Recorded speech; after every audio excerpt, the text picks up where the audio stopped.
국제민주연대 강은지 코디네이터 나오셨습니다. 안녕하세요. 네, 안녕하세요. 오늘은 두 소식 다 밤이 굉장히 불편해지는 이야기 그렇죠. 같아요. 일단 퍼거슨 씨 소유 사태 많은 분들이 일단 뉴스를 통해서 듣고는 계실 것 같아요. 예, 그래서 이 사건, 그러니까 사실 사건 벌어진 지 좀 됐잖아요. 예. 지난 9일에 있었던 일인데 이 당시에 이 아무런 무장도 하지 않았던 18살 흑인 소년이 백인 경관에 총에 맞아 죽으면서 이 소유 사태가 계속 이어졌잖아요. 지금은 약간 좀 진정 기미에 들어선 것 같다는 분석이 많이 나오고 있어요. 그래서 지난 18일에 이 미주리주 주지사가 주 방위군 투입까지 결정을 하면서 이 사태가 장기화되는 것이 아니냐 우려가 커졌었는데 20일에는 에릭 홀더 미 법무장관, 그 미국 최초의 흑인 장관이죠. 예. 그래서 이 법무장관이 이례적으로 퍼거슨 씨 방문해서 중재했고 그리고 나흘 만에 주 방위군이 철수하면서 이제 휴교령도 지금 더 이렇게 다시 다음 주부터 문을 열겠다 뭐 이렇게 나오는 등 좀 정상화로 복귀하자 이런 얘기가 지금 나오고 있는 상태예요. 보니까 지난 딱 이번 주만 하더라도 중반까지만 하더라도 이게 좀 확산 기미가 그렇죠. 있어서 네. 그러다 보니까 브리핑하는 사람들도 보니까 흑인들을 일부러 좀 배치하는 것 같더라고요. 예, 그런 느낌이 많이 있었어요. 네. 아무래도 이게 흑인과 백인의 그 인종 차별 문제로 굉장히 확산이 됐기 때문에 예. 거기에 대해서 좀 조심하고 일부러 더 이렇게 흑인 내세우고 그런 경향이 있었고요. 예. 실제로 사실 에릭 홀더비 법무장관이 특사로 거의 파견된 셈이잖아요. 퍼거슨 씨를 방문해서. 네, 그것도 이제 흑인 최초의 법무장관이다라는 그런 타이틀도 있고 또 이분이 이제 그 계속 흑인 인권 운동에 대해서 네. 지속적으로 관심을 보여왔던 사람이고 그래서 이제 오바마 대통령도 이 장관을 보낼 정도로 좀 그런 노력들을 다각도를 펼치고 있었죠. 그렇게 나름대로 뭐 일종의 봉합이랄까요. 네. 완전히 가라앉은 해결된 문제라고는 볼 수 없는 상태인 것 같아요. 근데 지금 보면 이 퍼거슨 시라는 곳이 이 장소가 원래부터 좀 흑백 분리 갈등이 심했던 곳이다 보니 또 약간 이 문제가 더 장기간 지속된 경향이 있던 거죠? 그 인종차별 문제가 이곳에서 굉장히 심했는데요.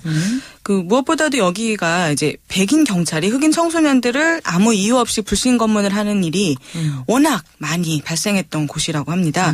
그래서 뭐 무단횡단 같은 아주 경미한 사안에도 불신 검문을 하고 그랬다는데요. 예, 흑인일 경우에. 네. 그래서 실제로 이 퍼거슨 씨의 경우에요. 물론 이제 흑인 인구가 더 많긴 하지만 그렇더라도 흑인이 불신 검문 당하는 경우가 백인보다 37%나 많았다라고 하고요. 몸수색을 당한 사람의 92%, 불신 검문을 위해 차량 제지를 당한 사람의 86%가 흑인이었다고 해요. 아, 이건 잠재적 범죄자 취급을 하는 거나 다름없네요. 네, 실제로 이번에 그 숨진 마이클 브라운 역시 그 집 앞에 있는 근데 집 앞에 있는 간이도로 이렇게 무단 횡단하다가 백인 경찰의 단속에 걸렸고 그 너무 심하게 이제 단속을 하니까 거기에 항의하다가 총에 맞아 죽은 거였잖아요. 그러니까 경찰의 일상적인 흑인만 타겟으로 한 이런 단속이 이제 문제가 됐다라는 분석이 많이 나오고 있고요. 또 이런 단속이 사실은 이 지역에 더 이상 흑인 인구가 늘어나지 않게 하기 위한 그런 전략의 하나였다. 이런 얘기까지 나오고 있을 정도예요. 오죽하면. 네. 근데 이 퍼거슨 시가 이제 그 세인트루이스 카운티에 속해 있는데요. 여기가 2000년 이후에 흑인 인구가 급격히 늘어났다고 해요. 현재 그래서 흑인 인구가 몇 %인데요? 그 지금은 흑인 인구가요. 그 거의 70% 수준이고요. 그러니까 원래는 1980년대만 해도 여기가 백인 인구가 80%를 넘었다고 그래요. 아, 역전이 됐군요. 네, 완전히 역전이 된 거죠. 그래서 퍼거슨 시 같은 경우도 지금 백인 인구가 21%밖에 안 되고요. 흑인이 지금 75% 이상을 차지하고 있는 상황이에요. 그럼 그런 식으로 지금 진행이 됐다는 건 그만큼 백인 인구는 빠져나가고 흑인 인구는 유입이 됐다는 건데 그렇죠. 그렇다고 보니까 이제 퍼거슨 씨는 외곽으로 빠져나간 백인 거주지 그리고 실제 유입돼서 살고 있는 흑인 거주지 이렇게 맞닿은 곳이라고 경계선이라고 해요. 일종의 경계선. 그런데 문제는 경제적인 격차이겠죠? 네, 경제적인 격차가 엄청나고요. 그래서 실제로 그러니까 길 하나 사이를 두고서요. 집값이 뭐 평균 4배, 소득은 2.5배, 대학 졸업률은 13배 이런 차이가 날 정도라고 해요. 그리고 지역별 평균 기대 수명이 더 충격적인데요. 이 버거슨 지역이 자리 잡고 있는 뭐 북쪽 지역은 평균 기대 수명이 70세이고요. 흑인들이 많이 사는 지역은 70세. 그리고 그 중에서도 가장 못 사는 사람들이 사는 데가 동쪽 지역이래요. 여기가 67세예요. 평균 기대 수명이. 예. 그런데 백인들이 모여 사는 클레이튼 지역은 85세예요. 그래요? 그러면 기대 수명이라고 봤을 때 최대 18년 차이가 난다 이렇게 그렇죠. 보면 되는 거죠? 네. 경제적으로 어렵고 그것은 기대 수명으로 바로 확인할 수 그렇죠. 있고 네. 그리고 실제로 생활에서는 흑인들이 잠재적 범죄자 취급을 당하면서 살고 있고 네. 그런데다가 이게 가난한 사람들만 퍼거슨시에 많이 남게 되니까 퍼거슨시 재정 자체도 어려워졌다 그래요. 세금이 안 거치니까. 그러면 그에 따라서 기반시설이나 복지시설 그런 같은 것도 있고요. 또 이게 부족한 재정을 확보하려고 주차 위반 벌금, 속도 위반 벌금 이런 걸 과도하게 부과하기 시작했다고 합니다. 예. 그래서 실제로요 한 민간단체에 의하면요 퍼거슨시 재정의 4분의 1이 이런 벌금에서 충원될 정도라고. 4분의 1이요? 네. 무슨 범죄 도시도 아니고. 그러다 보니까 이게 더 문제가 될 수밖에 없죠. 그래서 벌금 부과되는 대상은 대부분 거주자가 흑인이니까 흑인이 되겠죠. 그런데 이 또 여기서 경찰 인력은 6%만이 흑인이고 나머지가 다 백인이에요. 그래요. 이건 너무 갈등이 구조적으로 아주 일어날 수밖에 없는 환경이네요. 그런데다가 이제 정치적으로도 흑인이 정치 권력이 너무 약해서 이 지역에서 퍼거슨 시장도 백인이고요. 그래요? 예, 교육위원회가 백인인데. 그래서 교육위원회도 7명 중 6명이 백인이에요. 그래요. 그러니까 흑인의 입장을 대변해 줄 수 있는 사람도 없었던 거죠. 그렇군요. 상황이 이렇다 보면 미국 내에서도 이게 어떤 구조적인 문제 때문에 발생한 일이다라는 얘기가 나올 법한데요. 실제로 분위기는 어때요? 실제로는 아닌 것 같아요. 아니에요? 지금 아직도 이 사건에 대해서 흑인과 백인이 보는 시각이 좀 첨예하게 나뉘는 걸 볼 수 있어요. 인종별로 또 시각이 갈려요. 이런 문제도. 그래서 대표적으로 보여지는 문제가요. 이 희생자인 흑인 마이클 브라운을 추모하는 성금보다 이 총을 쏜 백인 경관인 데런 윌슨을 지원하는 모금액이 더 많이 모였다고 해요. 그래서 그 모금자 성금을 낸 사람 숫자는 거의 비슷하다고 하는데요. 그 성금 액수는 7만 달러 상당이나 차이가 나요. 이건 어떤 보면 여론의 어떤 크기보다 재력의 크기 아니에요? 백인들이 이것만 잘 사니까. 봐도. 그러니까 인원 성금을 낸 사람은 비슷한데 모인 금액은 확 차이가 나는 거죠. 그렇군요. 그런 것만 봐도 이제 경제 격차가 그만큼 크다라는 거 알 수 있고요. 근데 또 이 사람들이 굉장히 인종차별적인 발언을 많이 했다고 그래요. 성금을 내면서.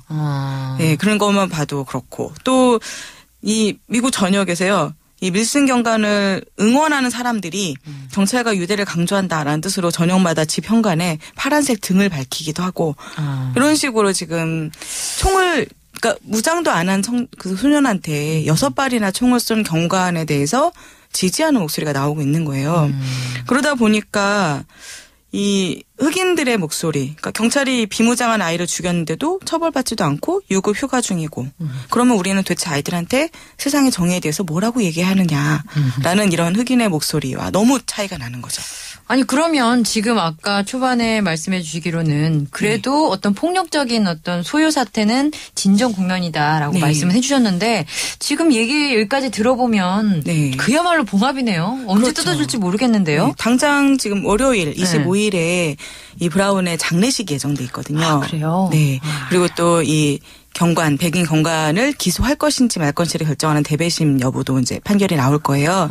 그런 거에 따라서 앞으로 굉장히 유동적으로 상황이 변화할 수 있어요. 그래서 이런 걸 보면 어떤 그냥 임시 방편적인 그런 대책이 아니라 지금 아직까지도 잔존해 있는 미국 사회의 그 인종차별 문제. 그러게요. 좀 뿌리부터 다시 들여다봐야 될 필요성이 있는 것 같습니다.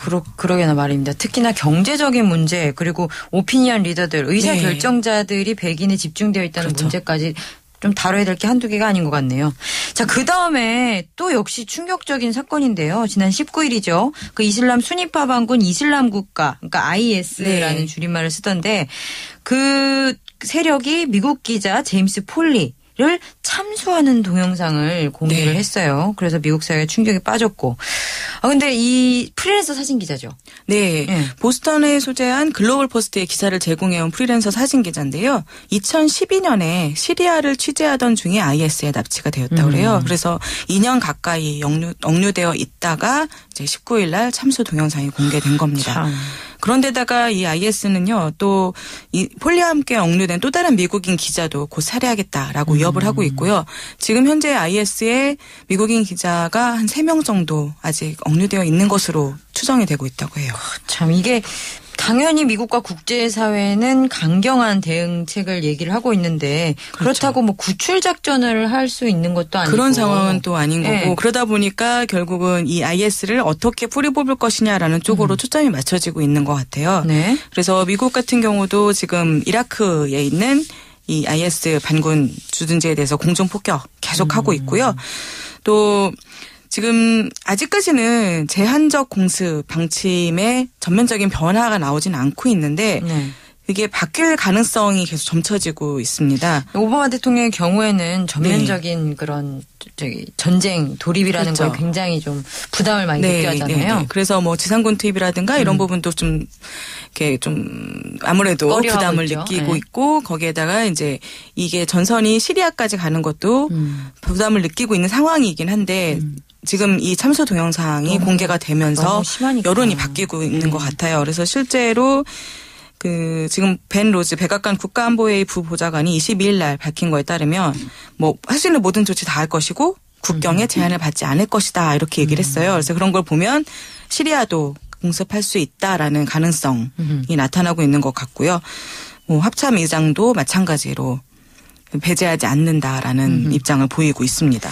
근데 이 IS라는 단체가 말입니다. 솔직히 중동에 있는 뭐 이슬람 세력 반군 이렇게 테러리스트 이런 집단들은 보통 정당성 가지고 엄청 어필을 하려고 노력을 하잖아요. 그렇죠. 그리고 그들이 참수라는 정말 반인륜적인 행위를 할 때는 꼭 이유를 이렇게 거대하게 붙이기 마련이었고요. 근데 이 얘기를 들어보니까 이 IS의 경우에는 폴리를 참수하기 전에 그의 가족들에게 몸값을 요구했다 이런 얘기도 나오던데 이 뭐 앞뒤도 하나도 안 맞는 것 같고 도대체 뭔지 모르겠어요. 실제로 이런 이슬람 반군들이 그러니까 두 가지 목적이 있는 건 사실인 것 같아요. 납치를 할 때 그러니까 외국인을 납치할 때 하나의 목적은 이제 자신들의 정치적 헌전 목적이고 또 하나는 분명 자금을 마련하기 위한 것도 있는 거죠.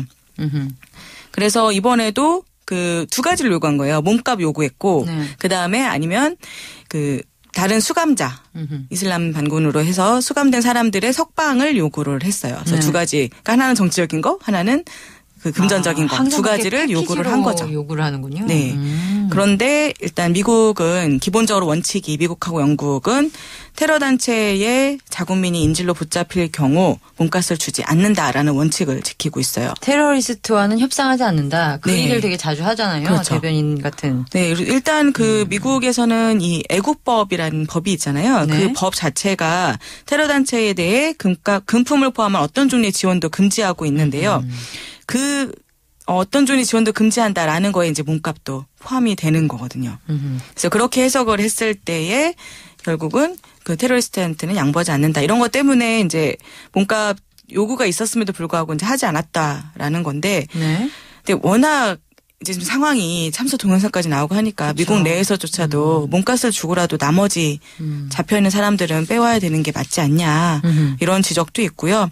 그리고 또 좀 약간 미국 태도 자체가 이중적인 게 지난 5월에는 이 아프가니스탄에서 탈레반에 붙잡혀 있던 육군 병장을 데려오기 위해서는 관타나모에 수용 중이던 탈레반 테러 용의자들 5명을 풀어줬거든요. 그러니까 한 번은 그렇게 분명 수감자 풀어주면서 양보를 한 셈이죠. 협상을 한 셈이잖아요. 그러니까 아예 그 원칙이 완전히 지켜지고 있다고도 또 보기 어렵고 그러니까 이중적이다라는 목소리가 나오고 있는 거죠. 그렇다면 더더욱 여론의 추이에 따라서 이번 어떤 결정이 이루어질 가능성이 좀 높아 보이네요.